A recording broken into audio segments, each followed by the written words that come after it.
Hi guys, start करते हैं आज विजुअल एक्सेल का पार्ट 1 स्टार्ट करते हैं। इसे विजुअल एक्सेल भी कहते हैं या वीबी एक्सेल भी कहते हैं। इंपॉर्टेंट है, सारे पार्ट इसके जितने भी पार्ट हैं लूपिंग से लेकर के आगे तक के सब डालूंगा, बटन बनाने से लेकर। सबसे पहले हमने क्या करा, एक्सेल खोल दिया। एक्सेल खोलने के बाद हमने सबसे पहले बटन दबाया Alt+F11, यानी कि जैसे हमने Alt+F11 दबाया, ऊपर दिखाई दे रहा होगा स्क्रीन पे आपको Microsoft visual basic for applications book 1। उसमें हम जाएंगे इंसर्ट मेन्यू पे, यूज़र फॉर्म एक्टिवेट करेंगे। यूज़र फॉर्म एक्टिवेट करने के बाद सबसे पहले हम लोग लेंगे लेबल नंबर 1। लेबल का मतलब होता है हम जो एग्ज़ाम कर रहे हैं उसका एग्ज़ाम का कंटेंट क्या है, कंटेंट क्या है। तो हम लोग कंटेंट लिख लेते हैं। तो इसका लेबल 1 का कंटेंट है आपका A+B का एडिशनल या A+B, दोनों में से कुछ भी डाल देते हैं।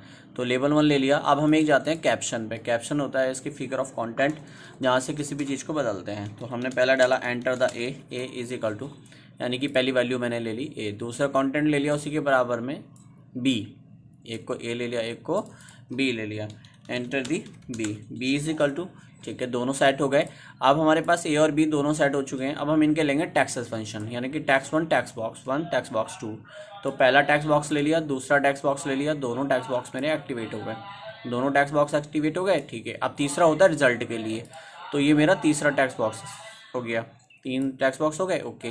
देन अब हम लोग लेके चलते हैं, अब लेबल 1 को नहीं लेते, अब हम लेते हैं कमांड बटन को, COMMAND कमांड बटन को। कमांड बटन ओपन कर दिया, कमांड के कैप्शन पे जाते हैं, इसको लिख देते हैं result, RESULT, result is equal to A+B, यानी कि ये जो करेगा वो एडिशनल का काम करेगा, A+B। इस पर डबल क्लिक करेंगे हम। अब हमारे पास क्या खुलेगा, कमांड बटन की प्राइवेट कमांड खुल जाएगी, जिसमें हम वेरिएबल डिक्लेयर करते हैं। डिम क्या कहलाता है, वेरिएबल कहलाता है। A,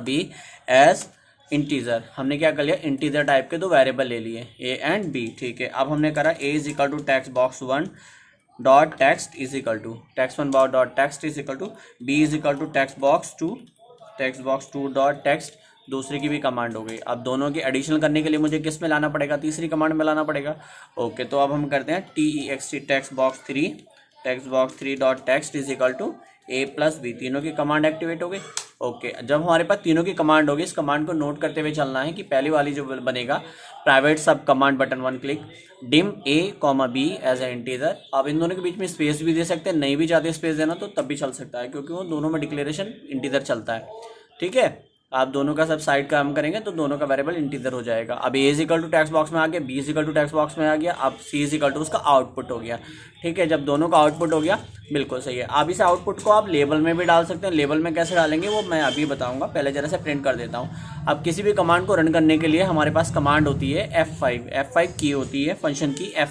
की F5 को शो करा तो यूज़र फॉर्म 1 एक्टिवेट हुआ, उसमें लिखा हुआ आ रहा है एंटर द ए, यानी कि ए की वैल्यू इंसर्ट कर दिया मैंने 5, बी का इंसर्ट कर दिया 6।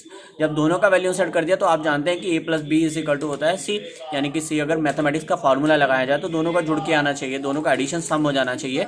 तो जैसे ही मैंने रिजल्ट पे क्लिक किया, देखो आ गया 11, ठीक है। अब आप कह रहे होंगे वैल्यू सेट हो रखी है, कोई बात नहीं, मैं वैल्यू चेंज कर देता हूँ। ऊपर वाला 50 कर दिया, इसको 6 कर दिया, 56 हो जाना चाहिए था, okay done. Thank you guys.